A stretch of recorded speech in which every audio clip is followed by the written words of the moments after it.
Welcome students. இன்றைக்கி நம்ம chapter 4 start பண்ணுறோம். Introduction to hypertext pre processor.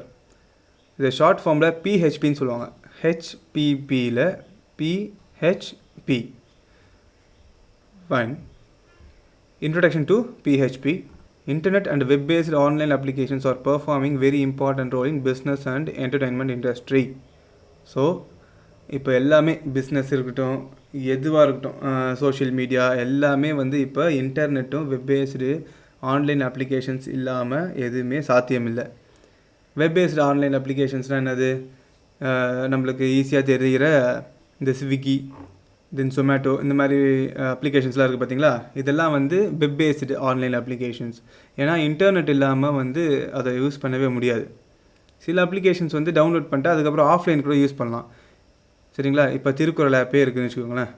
Thirukkural app once நீங்கள் டவுன்லோட் பண்ணிட்டீங்கன்னா மொத்தமாக அது டேட்டாவை உள்ளே கொண்டு வந்துடும். நெக்ஸ்ட்டு ஆஃப்லைன்லேயே நெட்டே இல்லாமல் கூட அந்த அப்ளிகேஷனை ஆக்சஸ் பண்ணலாம். ஆனால் ஸ்விக்கி, ஜொமேட்டோ, இந்த அமேசான்லாம் பார்த்தீங்கன்னா இன்டர்நெட் இல்லைன்னா யூஸே பண்ண முடியாது. Fine. 2 decades back a famous quote. 2 decades. ஒரு டீகேட்னா 10 வருஷம். அப்போ 2 decadesனால் 20 வருஷத்துக்கு முன்னாடி. If your business establishment is not on the internet, then your business will be out of business context. யார் சொல்லியிருக்காருன்னா பில் கேட்ஸ் சொல்லியிருக்காரு. இப்போ விண்டோஸ் 7, விண்டோஸ் 10லாம் நம்ம யூஸ் பண்ணுறோம் பார்த்தீங்களா? ஸோ அந்த கம்பெனியோட ஓனரே பில் கேட்ஸ் தான். அவர் எப்போ சொல்லியிருக்காரு? 20 வருஷத்துக்கு முன்னாடியே சொல்லிட்டார். ஸோ இப்போல்லாம் சாத்தியமே கிடையாது. இன்டர்நெட்லாம் பிஸ்னஸ் வந்து அந்தளவுக்கு ஒரு ரீச் கொண்டு போக முடியாது. ஸோ இதெல்லாம் இன்ட்ரோ பார்ட்டு.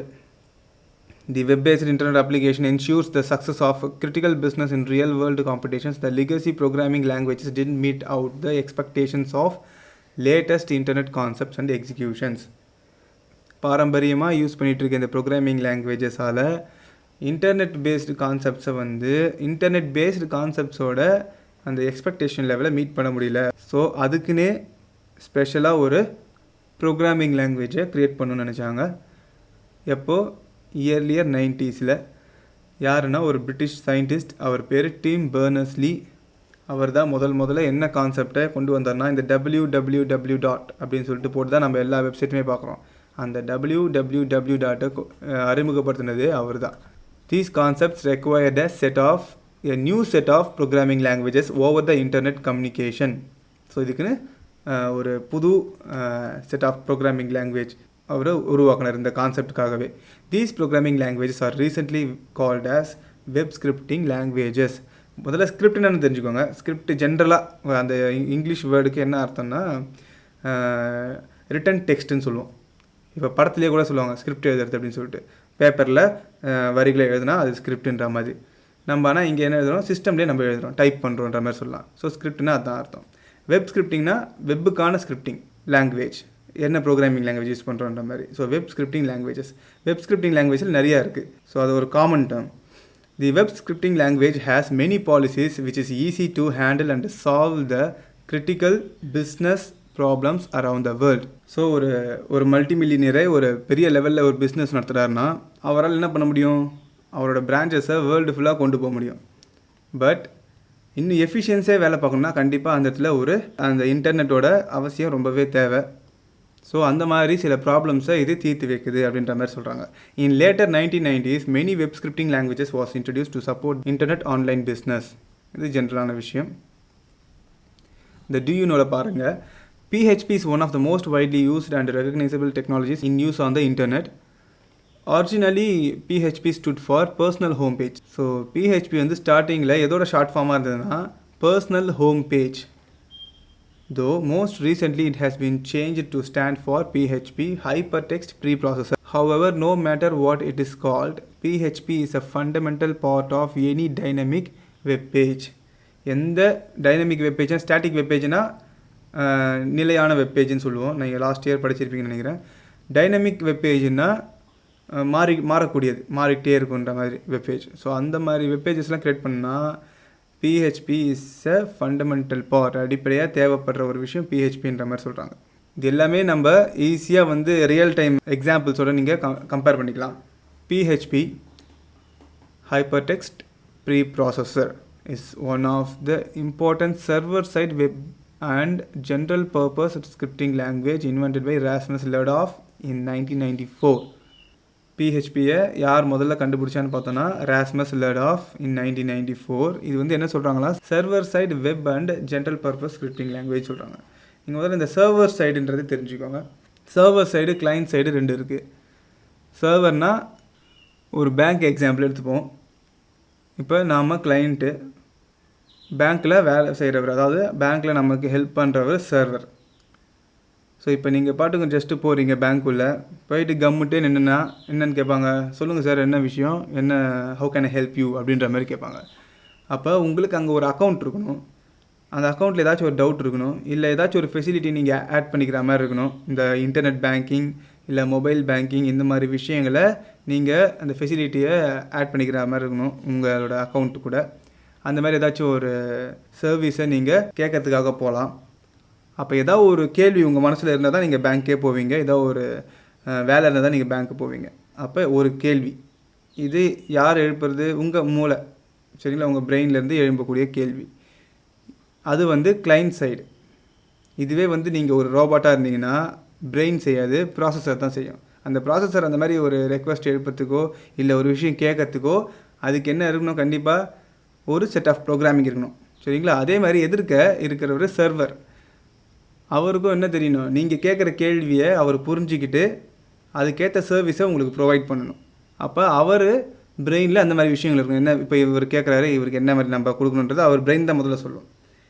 ஸோ அதுவே அவர் ரோபோட்டாக இருந்ததுன்னா ப்ராசஸர் கேட்கும், ப்ராசஸர் என்ன பண்ணணும்னு சொல்லிட்டு திங்க் பண்ணி, ப்ராசஸர் என்ன மாதிரி திங்க் பண்ணுறது என்னது, அதுக்கேற்ற ப்ரோக்ராமிங் லாங்குவேஜ் அங்கே இருக்கும். அது சர்வர் சைடு ஸ்கிரிப்டிங் லாங்குவேஜ். உங்கள் கிட்டே இருக்கிறது கிளைண்ட் சைடு ஸ்கிரிப்டிங் லாங்குவேஜ். ஓரளவுக்கு இப்போ ஒரு ஐடியா வந்திருக்கும் நம்புகிறேன். ஃபைன், இதிலேருந்து கண்டினியூ பண்ணலாம். It is very simple and light weight open source server side scripting language. ரொம்ப காம்ப்ளெக்ஸாக இல்லாமல் சிம்பிளாக இருக்குது. லைட் வெயிட்னா கையில் தூக்கி பார்க்குற மாதிரி இல்லை, அது வந்து ரொம்ப காம்ப்ளெக்ஸாக இல்லை அப்படின்றதுக்கு தான் அந்த மாதிரி லைட் வெயிட்ன்ற வேர்டு யூஸ் பண்ணியிருக்காங்க. Open source server side scripting language. Open சோர்ஸ்னால் any one can change the code. யார் சேஞ்ச் பண்ணாலும் அதுக்குன்னு ஒரு செட் ஆஃப் டீம் இருப்பாங்க அதை வேலிடேட் பண்ணுறதுக்கு. இதுவே பார்த்தோன்னா லினக்ஸு விண்டோஸ் படிச்சிங்க பார்த்தீங்களா லாஸ்ட் இயர், அதில் விண்டோஸை வந்து நீங்கள் அந்த சோர்ஸ் கோடை வந்து எதுவுமே நீங்கள் மாற்ற முடியாது. Whereas in Linux you can change the source code as per your need. So அது வேலிடேட் ஆகிடுச்சுன்னா அதுக்கேற்ற மாதிரி அது மாறிடும். அப்போ ஓப்பன் சோர்ஸ்னால் ஃப்ரீயாக கிடைக்கக்கூடியது ஒன்று சொல்லலாம். அதே சமயம் you can change the coding. It can easily embed with HTML and other client side scripting language like CSS. எல்லாமே லாஸ்ட் இயரில் உங்களுக்கு வந்தது. HTML CSSலாம் கேஸ்கேடிங் ஸ்டைல் ஷீட்ஸ்னு சொல்லிட்டு. HTMLலாம் எப்படி ஆரம்பிக்கும், டேக்ஸ் எல்லாம் போட்டு நீங்கள் ஆரம்பித்து ப்ராக்டிகல்ஸ்லாம் பண்ணியிருப்பீங்க. ஸோ அது கூட இது எம்பெட் பண்ணலான்னு சொல்கிறாங்க. அப்போ ஒரு HTML ப்ரோக்ராமுக்குள்ளேயே PHP ப்ரோக்ராமை கொண்டு வரலாம் அப்படின்னு சொல்லிட்டு சொல்கிறாங்க. And obviously JavaScript. இந்த மூணுமே நீங்கள் லாஸ்ட் இயர் படித்த programming languages. It also creates dynamic and interactive web pages in the real time web development projects. டைனாமிக்னால் மாறக்கூடிய வெப் பேஜஸ். இன்ட்ராக்டிவ்னா நம்ம ஒரு கேள்வி இல்லை ஒரு கேள்வி ஒரு பட்டன் மூலிமா நம்ம கிளிக் பண்ணி ரைஸ் பண்ணோன்னா அதுக்கேற்ற மாதிரி அது நம்மளுக்கு சொல்லும். ஒரு ஆன்லைன் சேட் மாதிரி வச்சுக்கலாம். தென் பிஹெச்பியோட ரேட்டிங் எல்லாம் அந்த மாதிரி காட்டுறாங்க. மற்ற ஸ்கிரிப்டிங் லாங்குவேஜஸ் கம்பேர் பண்ணும்போது பிஹெச்பி எந்த அளவுக்கு பாப்புலராக இருக்குன்றதுக்கான இந்த கிராஃப் மாதிரி காட்டுறாங்க. கிளைண்ட் சர்வர் ஆர்கிடெக்சர், இது ஒரு முக்கியமான 5 மார்க் இந்த சாப்டரை பொறுத்தவரை. In the evolution of network architecture, various critical networks related problems are getting resolved by client server architecture model. So client server architecture, client என்னன்னு சொன்னேன், server என்னன்னு சொன்னேன். ஸோ அதை ஒரு கட்டமைப்பை பில்ட் பண்ணுறது மூலிமா நிறைய அந்த நெட்வொர்க் ரிலேட்டட் ப்ராப்ளம்ஸ் எல்லாம் தீர்த்து வைக்கப்படுகிறது அப்படின்ற மாதிரி சொல்கிறாங்க.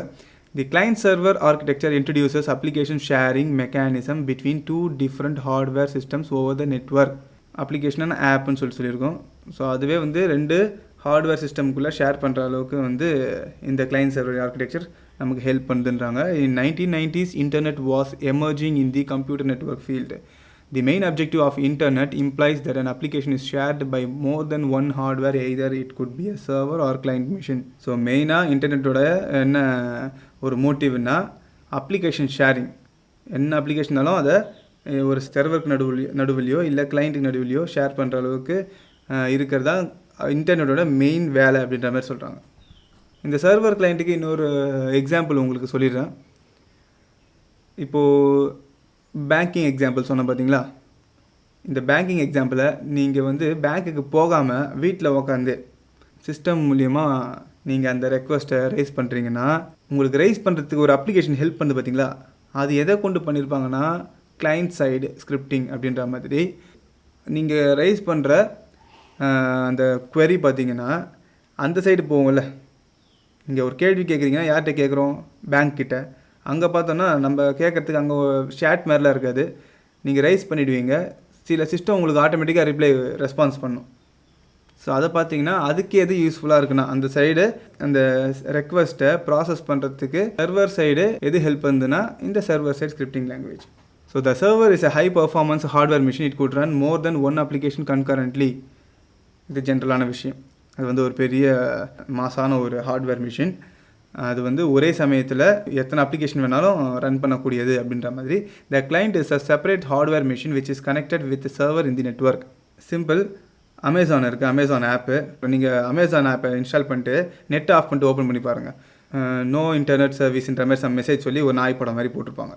இதுவே அதே ஸ்க்ரீனில் வச்சு நெட்டை ஆன் பண்ணி பாருங்கள், டக்குன்னு அது ரெஃப்ரெஷ் ஆகி உங்களுக்கு இன்ஃபர்மேஷன் எடுத்து தரும் இன்ஃபர்மேஷனும் எடுத்து தரும். எங்கேருந்து எடுத்து தருது? அப்போ சர்வர்லேருந்து எடுத்து. அமேசானுக்குன்னு ஒரு சர்வர் இருக்குது, அங்கேருந்து உங்களுக்கு என்ன ஆகும், அந்த ஆப் ஓப்பன் பண்ணுறப்பவே ஆட்டோமேட்டிக்காக அந்த ஆப்பில் வந்து எந்த மாதிரி ஸ்கிரிப்டிங் பண்ணி வச்சுருப்பாங்கன்னா ரெக்வஸ்ட்டு டக்குன்னு ஆட்டோமேட்டிக்காக அதுவே ரைஸ் பண்ணி சர்வர்லேருந்து உங்களுக்கு எல்லா இன்ஃபர்மேஷனும் எடுத்து தந்துடும். It could send the request and receive the response from the server hardware. So next, the server and client are also called as service provider and service requester respectively. யார் அப்போ சர்வீஸ் ப்ரொவைடர்? முதல்ல என்ன சொல்லியிருக்காங்க இங்கே, ரெஸ்பெக்டிவ்லினா அதுக்கு ஏற்ற மாதிரி நம்ம எடுத்துக்கணும். இங்கே ஃபஸ்ட்டு சர்வர் கொடுத்துருக்காங்க, நெக்ஸ்ட்டு கிளைண்ட் கொடுத்துருக்காங்க. இங்கே ஃபஸ்ட்டு சர்வீஸ் ப்ரொவைடர், இங்கே சர்வீஸ் ரெக்வஸ்டர். அப்போ சர்வர் தான் சர்வீஸ் ப்ரொவைடர், நம்மளுக்கு சர்வீஸை வழங்குறவர். சர்வீஸ் ரெக்வஸ்டர் யார்? கிளைண்ட்டு. நம்ம சர்வீஸை கேட்குறோம். ஸோ இது ஸ்டார்டிங்லேயே உங்களுக்கு புரிஞ்சிருக்கும் அந்த பேங்க் சிஸ்டம்லேயே. ஸோ கிளைண்ட் பாருங்கள், இங்கே இந்த ரெண்டு சிஸ்டம் கிளைண்ட் சிஸ்டம். நெட்வொர்க் மூலியமாக தான், இந்த நெட்வொர்க்கே இல்லைனா you can't access the database server to know any information. So கண்டிப்பாக நெட்வொர்க் இங்கே இருக்கணும். நீங்கள் இங்கே ரைஸ் பண்ணுறீங்க ரெக்வஸ்ட்டு, இது டேட்டாபேஸ் சர்வரில் போகுது. அந்த டேட்டாபேஸ் சர்வரே இது ரொம்ப பெரிய கம்பெனியாக இருந்ததுன்னா நிறைய இடத்துல டேட்டாபேஸ் சர்வர்ஸ் இருக்கும், ஒரு சர்வர் பத்தாது. அப்போ அந்த சர்வர் மேபி வேறு கண்ட்ரியில் கூட இருக்கலாம். அப்போ அந்த ரெண்டு டேட்டாபேஸ் சர்வரையும் கனெக்ட் பண்ணுறதுக்கும் என்ன தேவை? They need network. ஏன்னா இந்த இடத்துல கிளைண்ட்டுக்கு தான் என்ன பண்ணோம், வி நீட் நெட்வொர்க் சொல்லலாம். அங்கே அதுக்குள்ளே கனெக்ட் ஆகிறதுக்கு தே நீட் நெட்வொர்க்குன்ற மாதிரி. ஸோ நம்ம இப்போ என்ன பார்த்துட்ருக்கோம் சொன்னால் 5 மார்க் பார்த்துட்ருக்கோம். கிளைண்ட் சர்வர் ஆர்கிடெக்சர் பர்டிகுலர் 5 மார்க்குக்கான ஒரு சின்ன இன்ட்ரடக்ஷன் கொடுத்தாச்சு. இப்போ நெக்ஸ்ட் பார்த்தீங்கன்னா client server architecture model. Client server architecture shown above in figure 4.2 is classified into 3 types as follows. So இந்த கிளைண்ட் சர்வர் ஆர்கிடெக்சர் மாடல் தான் 3 விதமாக இருக்குன்றாங்க. ஒன்று single tier architecture, then 2 tier architecture, then N or multi or 3 tier architecture. So more than 2 இருந்தாலே அது multi tyre ஆர்கிடெக்சரில் வரும். இந்த டயர்ன்றது நீங்கள் வந்து எங்கே பார்த்துருப்பீங்கன்னா இந்த ட்ரெயின்ஸில் பார்த்துருப்பீங்க, 1 டயர் 2 டயர் அப்படின்னு சொல்லிட்டு. சரி, இந்த புக்கில் இருக்கிற டெக்ஸ்ட்டுக்கு போகிறதுக்கு முன்னாடி உங்களுக்கு ஒரு வீடியோ ஒன்று காட்டுறேன். ஸோ ஃபஸ்ட்டு அந்த சிங்கிள் டயர் 2 டயர் 3 டயர்ன்றனா என்ன முதல்ல ஜென்ரலாக தெரிஞ்சுக்கணும் இல்லை.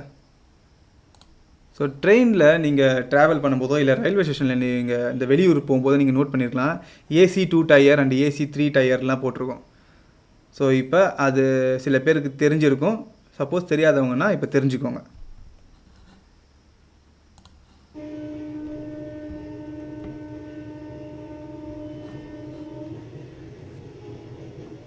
எதுக்கு 2 டயர் 3 டயர்னு சொல்கிறாங்கன்னா அந்த சீட்டிங் அரேஞ்ச்மெண்ட்டை வச்சு தான் சொல்கிறாங்க. என்ன சொல்கிறாரு, திஸ் இஸ் AC 2 டயர்ன்றாரு. அப்போ என்னன்னு பாருங்கள், சைடு பெர்த்தை விட்டுருங்க, இந்த பக்கம் லெஃப்ட் சைடு மட்டும் பாருங்கள். அப்பர் பெர்த்து 2, இந்த பக்கம் லோயர் பெர்த்து 2. இது 1, அந்த பக்கம் திருப்ப மாட்டுற கேமரா எல்லாம் நான் பாஸ் பண்ணிக்கிறேன். இப்போது அப்பர் பெர்த்தில் வந்து இதுவும் 2 இருக்குது மொத்தம் அப்பர் பெர்த்து. லோயர் பெர்த்து பார்த்திங்கன்னா இப்போ காட்டுவார். ஸோ லோயர் பெர்த்து இந்த அம்மா உட்காந்துட்டு இருக்காங்களே, இந்த இடமும் அதுக்கு ஆப்போசிட்டாக இருக்கிற இடமும் லோயர் பெர்த்து. அப்போ இங்கே ஒன்று இருக்குது, கீழே நம்ம உட்காந்துட்டு இருக்கிறது ஒன்று.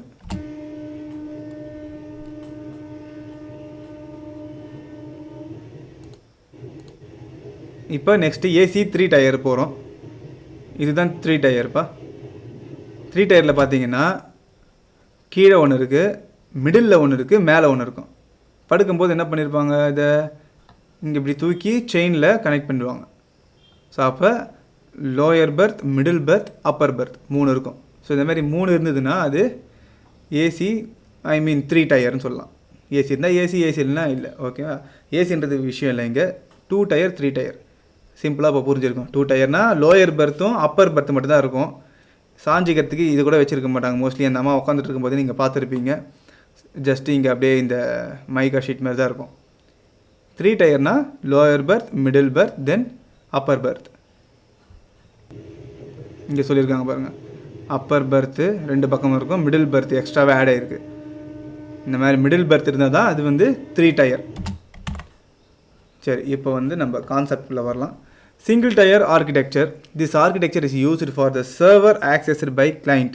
ஸோ இந்த ஒரு பர்டிகுலர் பாயிண்ட் வந்து இந்த 3 டயர் 3 டயர்ஸ்லையுமே வரும். ஃபஸ்ட்டு இந்த பாயிண்ட் தான் வச்சு ஆரம்பிப்பாங்க. பார்த்தீங்கன்னா this architecture is used for the server accessed by client.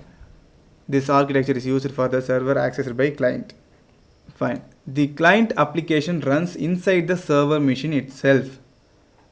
So இது சிங்கிள் டயர். இப்போது நம்ம 2 டயர் 3 டயர் தானே பார்த்தோம்.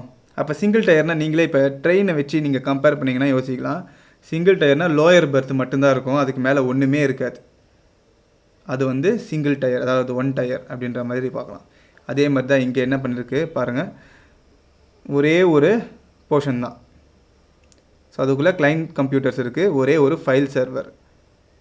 இந்த கிளைண்ட் அப்ளிகேஷன் சொல்கிறோம் பார்த்தீங்களா, நம்ம 2 பார்த்தோம் பார்த்தீங்களா. சர்வர்னால் நம்ம கேட்குறத கொடுக்கறது, அப்போ அதுக்கு ஒரு அப்ளிகேஷன் இருக்கும், சர்வர் சைடு அப்ளிகேஷன்.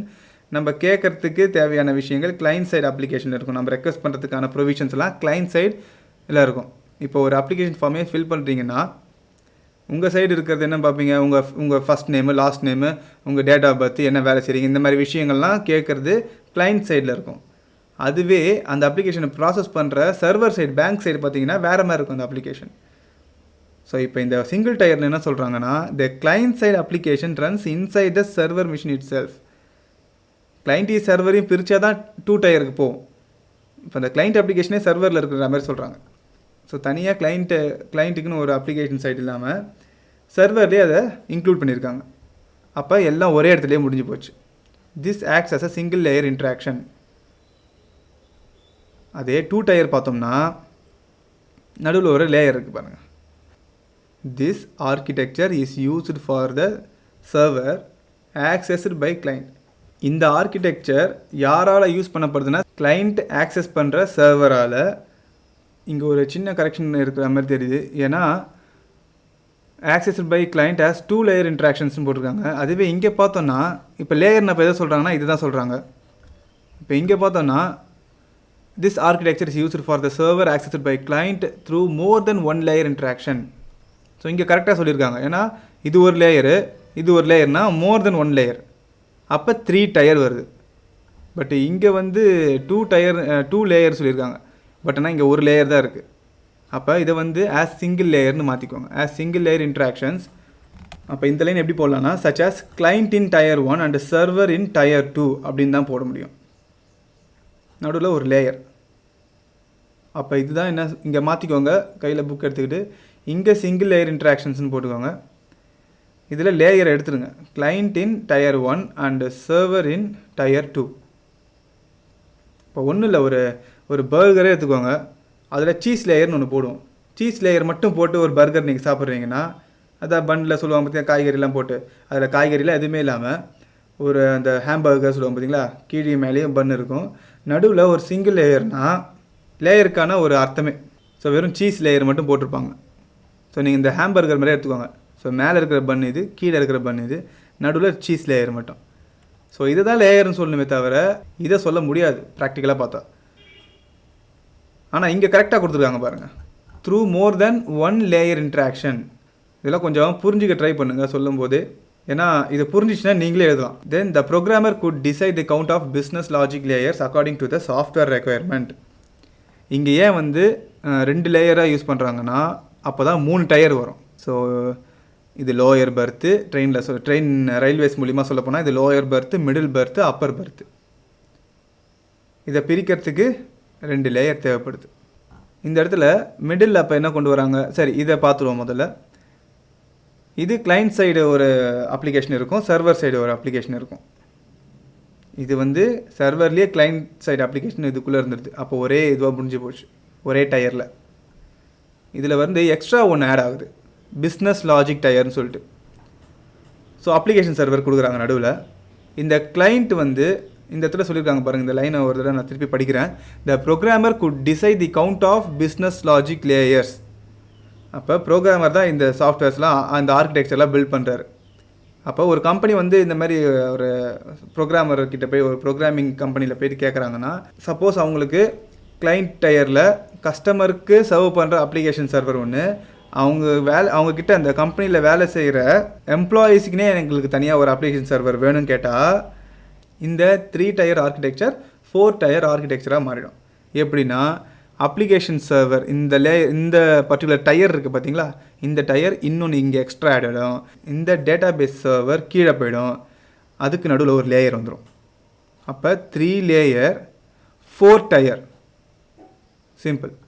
ஸோ எவ்வளோ வேணாலும் ஆட் பண்ணிக்கலாம். ஸோ கன்க்ளூஷன் வந்து most of the server side scripting languages are working on any one of the client server architecture model.